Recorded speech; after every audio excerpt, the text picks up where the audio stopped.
My name is Fred, and I'm a data addict. Feel free to ask questions throughout the presentation. So I'm a developer evangelist at Circonus, which means I'm an engineer who goes around and talks to people. I've been a recovering C and Perl programmer for a while, though I've started to write C code again, and I really love it.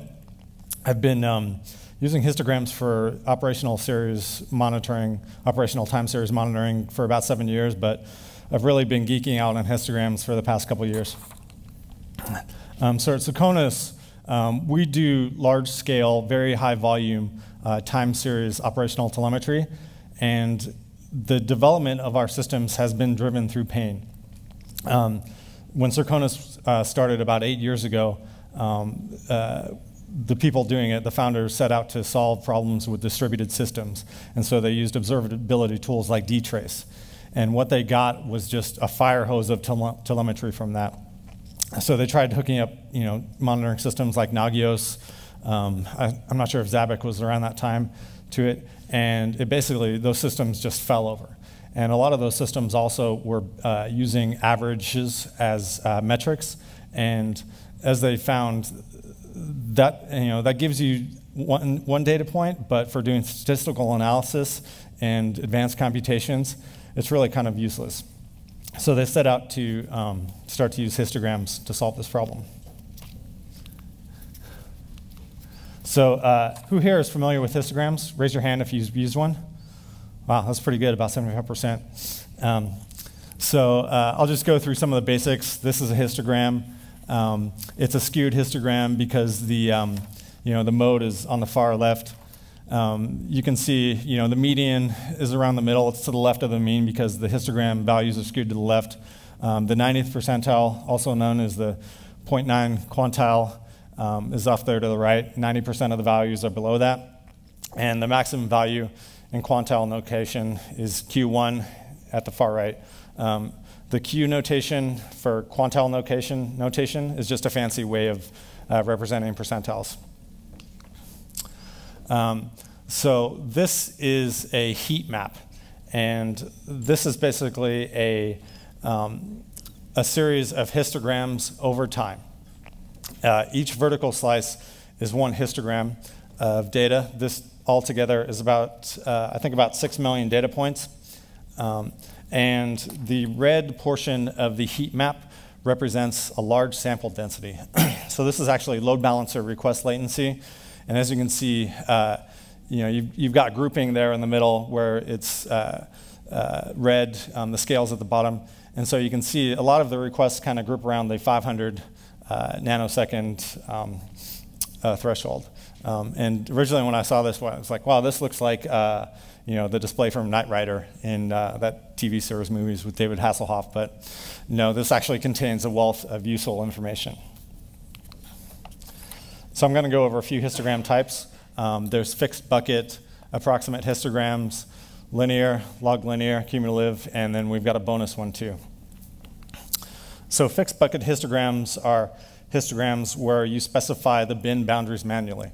The terms bucket and bin are kind of interchangeable. Bucket's more of an industry term, but if you look at some of the academic literature, they use the terminology bin. So this has some traits as it, if you're using something like this to collect data, odds are you're not going to get an optimal, you're not going to find the optimal bin boundaries. There are some mathematical theorems you can use to do that, like Sturge's theorem. That's a bit out of the scope of this talk. It's a little bit difficult to merge different histograms together that have fixed buckets because often you're not going to get a standardized bin boundary. I keep saying bucket when I should be saying bin. These are commonly used in time series telemetry. The Prometheus monitoring system uses these. Approximate histograms. So this is an example of an approximate histogram was developed by Ted Dunning, and it was called a T-digest. And basically the way it works is you have a set of centroids here, and on each centroid, the distribution of samples surrounding that centroid are equal. So you've got an equal number of samples represented on either side of the centroids. And so these kind of represent groupings of data that would correspond to the bars on the histogram. These tend to be very memory efficient structures and have high accuracy at extreme percentiles. But at median percentiles, they do have some non-trivial errors around 10% with small sample sizes. Did we have a question? Okay. In terms of other traits, they are very mergeable, easy to merge with other histograms. Linear histograms. Pardon me? Linear histograms. So these are histograms that have evenly spaced bins. So you could have if you have a range of values, 0.1 to 10,000, you could have bins every 0.1. Now, going up to 10,000. Now, obviously, that's a tremendous number of bin sizes. So you do suffer from some excessive memory usage if you implement this in a production system. You do get some low accuracy at your lower values, but there's also a trade-off there. Like as you go with higher values, you get higher accuracy because the bins become a fraction of your data set size. But generally, this is not really, this histogram type doesn't have a lot of pluses. So, log linear histograms. This one's my bread and butter. This is what Circonus uses. So these are histograms with logarithmically increasing bin sizes. So you'll have 0.1 to 1, 1 to 10, 10 to 100, 100 to 1,000. And so these allow you to capture a wide range of data points without really having to know up front, like, what does my data set look like? Do I have data from 1 million to 10 million? Do I have data from 0.1 to 5? These kind of fit all data sets very well. You can have worst case errors of, I think, 5% if you have one sample that's on the very edge of a bucket. Say, like if you have a sample of 109.9 that gets grouped into the 100 to 110 bucket and gets represented as 105. But we don't really use histograms to store single values. We want to store thousands, tens of thousands, or millions of values in these histograms to examine the data.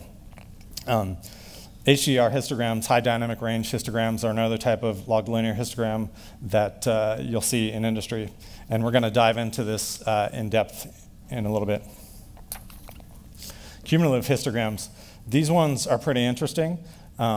So the way that a cumulative histogram works is each successive bin moving right contains the number of samples of the bins on the left. So they kind of stack together.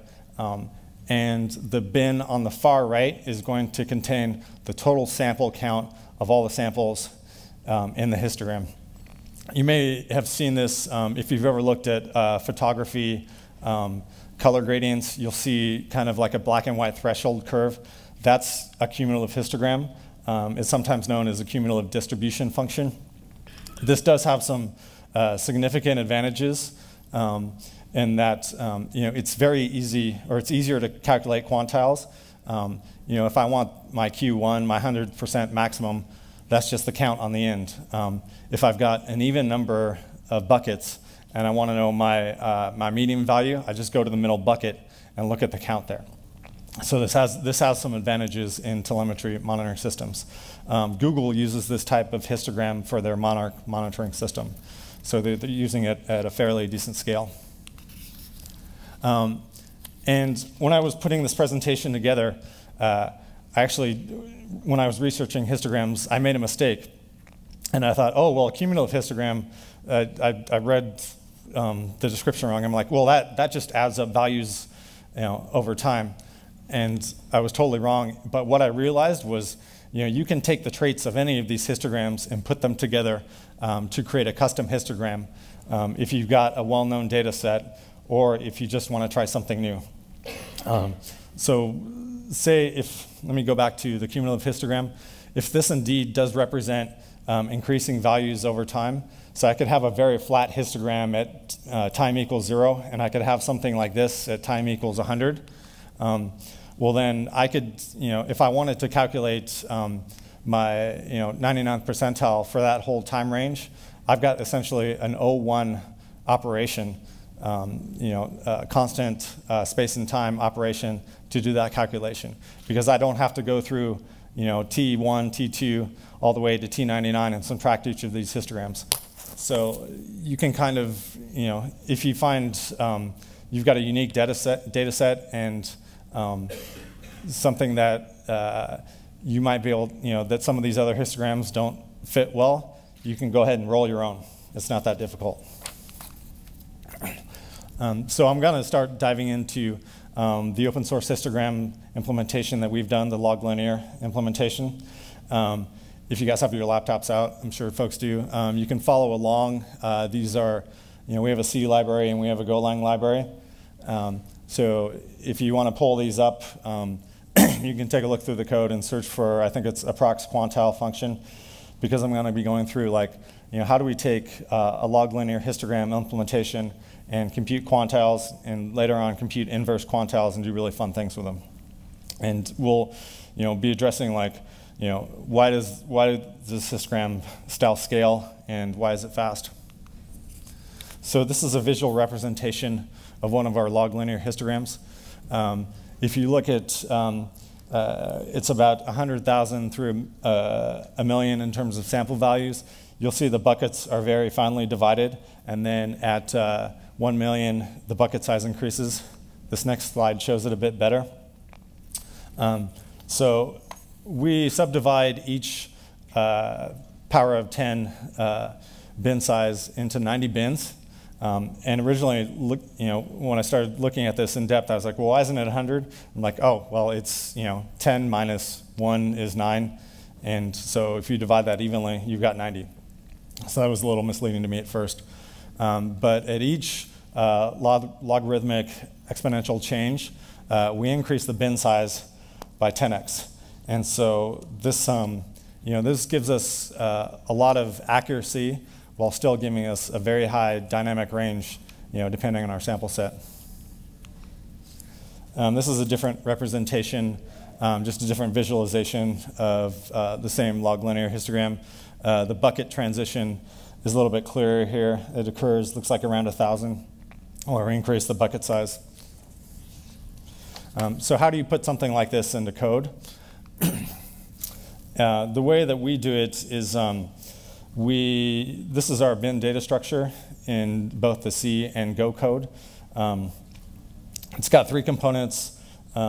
We've got the value. So say if I wanted to represent 1.6, I would represent that as an 8-bit integer, but I would multiply it by 10. So really my value is value times 10. And then if I'm say I'm doing 1.6, my exponent is going to be 0. So 1.6 times 10 to the 0 is 1.6. So I've essentially allocated 2 bytes here for specifying a value and an exponent.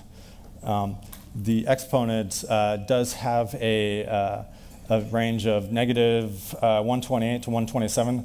So we can take very fractional, very precise fractional values represented in this histogram. And then we have also the count.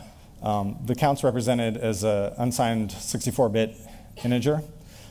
So we get a maximum of 8 bytes there.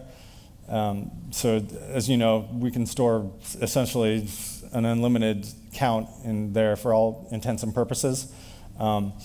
It is a maximum of 8 bytes that it takes, but we have applied variable bit encoding so that in some cases we can represent a histogram bin in less than, or represent the count in less than 8 bytes, and so we'd get the whole structure in less than 10 bytes.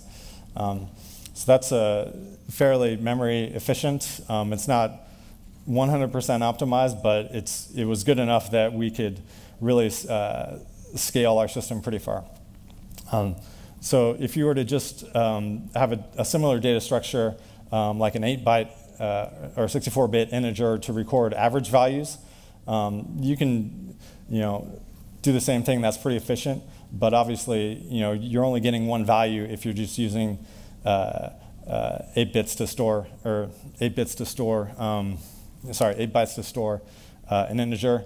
But with a histogram data structure like this, you can store essentially an unlimited amount of samples within a very narrow range. So what kind of efficiency do we get with a structure like this? Worst case scenario, I'd put out the calculations here. So one question there is like, how, if I showed you this histogram back here, how many bins do we have? Practically speaking, we found that all of our data sets, we've never gotten any more than 300 bins used to represent the whole range of data. And at 10 bytes a bin, and all the other conversion factors, you're looking at about 124 megs to store 30 days of 1 minute histograms. That's quite a bit of operational data. I can store, latency from 1,000 servers aggregated over 30 days in 124 megs, and that's also sub-second disk read, so it's very performant. Additionally, the bins are not pre-allocated when we store them. So if I have a range of 0.1 to a million, I'm not going to allocate every single bin up front and then leave empty bins. We only allocate memory as needed.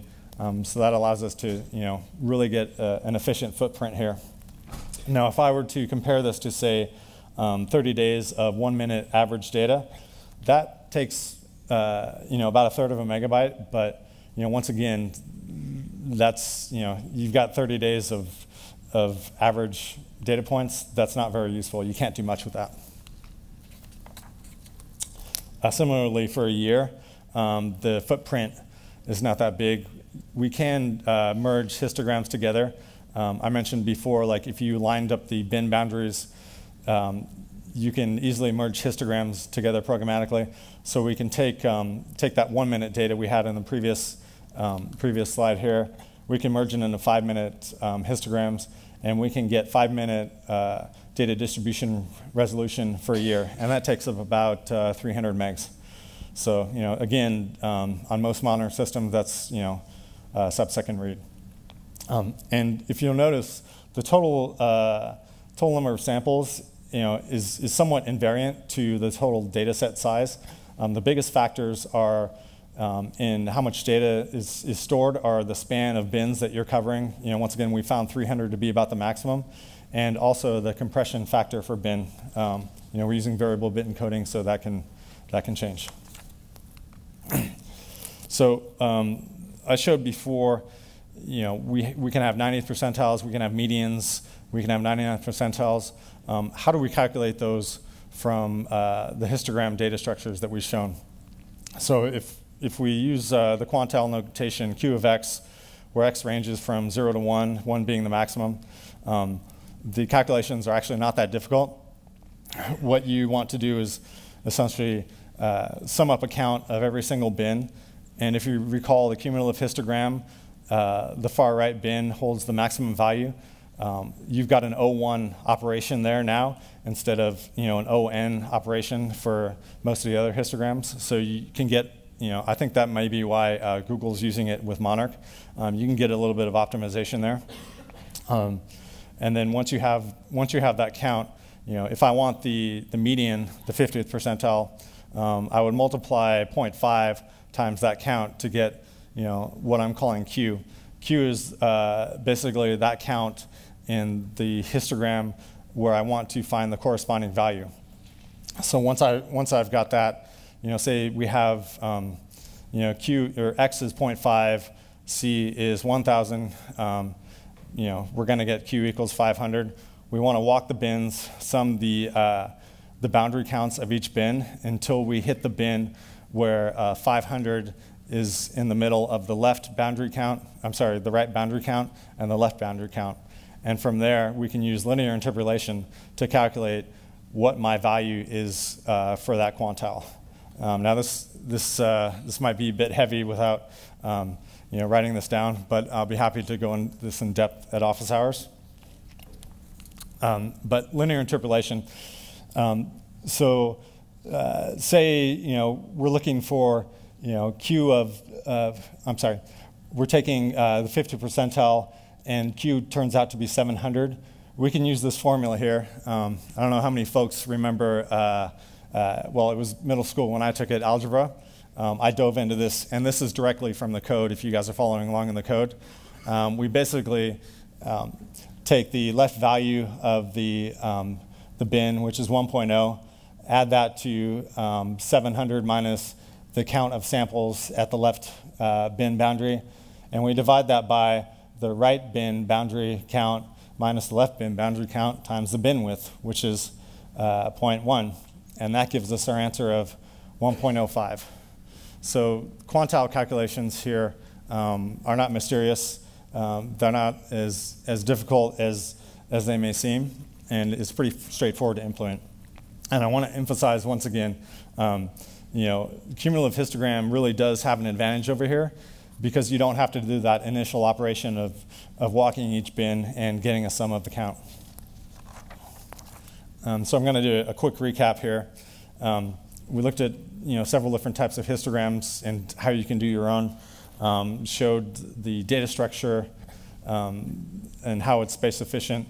But the title of this talk is managing effective management of high volume data.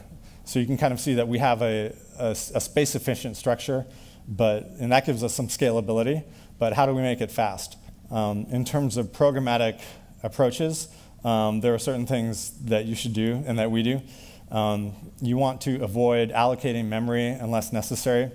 If you look at the C implementation that I showed earlier, it does as much. It goes through a lot of work to avoid any spurious memory allocations. We do have to allocate memory when we create a new bin. You want to avoid copying data. You want to do pointer arithmetic anywhere you can. You want to avoid weights, and you want to avoid locks. So we do use a fair amount of assembly code to accomplish that.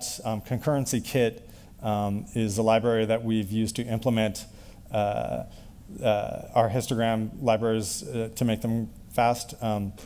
That's built with a lot of assembly code in there. I'm not recommending that you go out and start writing assembly code. A lot of people have already done that for you. But what other things can we do with large volumes of data once we've gotten into a structure like this? So the stuff that Circonus is focused on and where we felt the pain in trying to develop these techniques has been operational data. So say, I'm sure everyone heard about the Spectre patch recently, where you could use, the CPU would preemptively calculate possible branch paths for code, and that turned out to be a security hole because you could figure out what might happen before it would happen. And a patch came out for that basically eliminated the CPUs from doing that. Well, what kind of effect would that have on, say, the latency of system calls in your system? Well, that's something we can use this approach to determine. eBPF, extended Berkeley packet filter, is something that can give us syscall latencies. So we can take all of those, put them into a histogram, look at the 99th percentile of that, and then we can apply the Spectre patch. We can do the same thing, and we can say, hey, our 99th percentile time for system calls has gone from 10 nanoseconds to 30. So that's a pretty big change in performance of your system.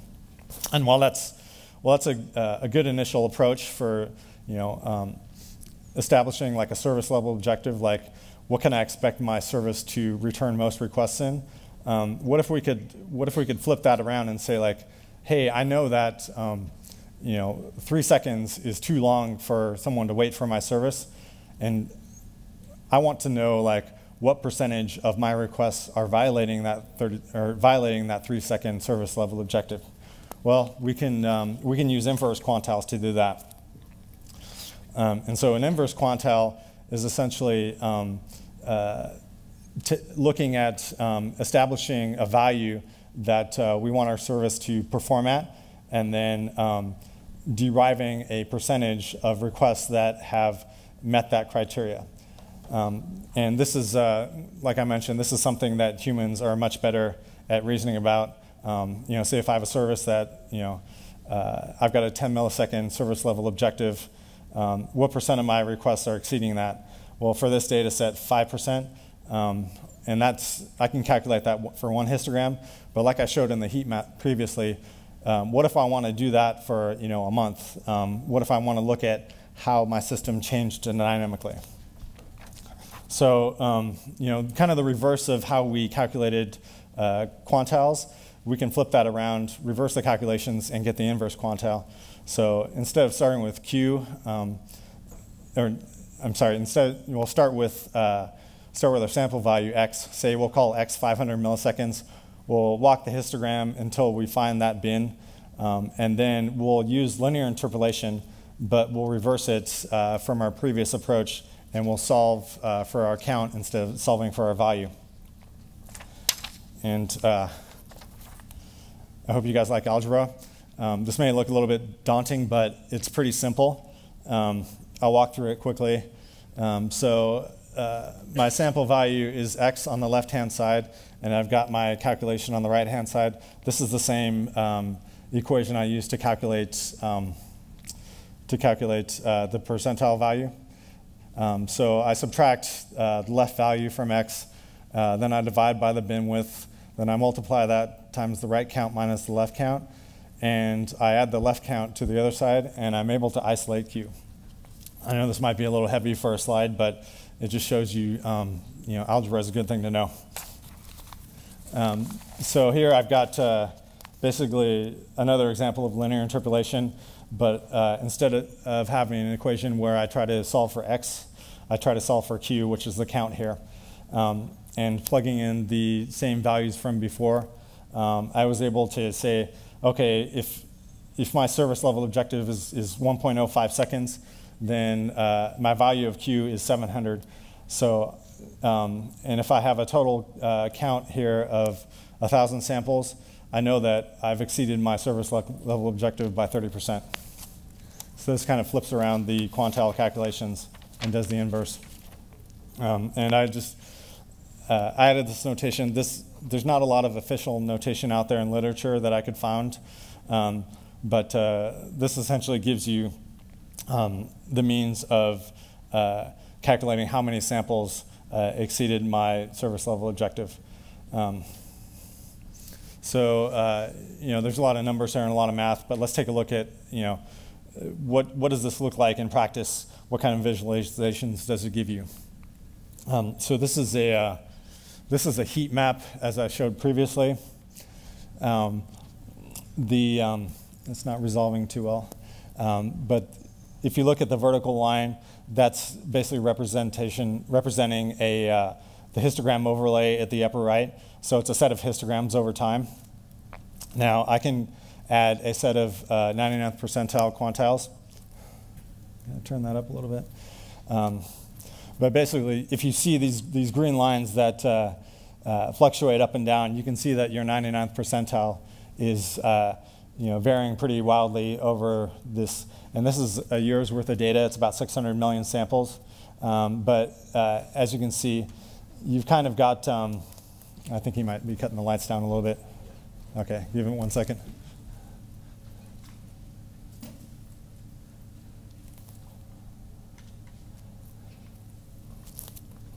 Thank you. That's a little bit better. But you can see, our 99th percentile, for the most part, hovers around 500 milliseconds.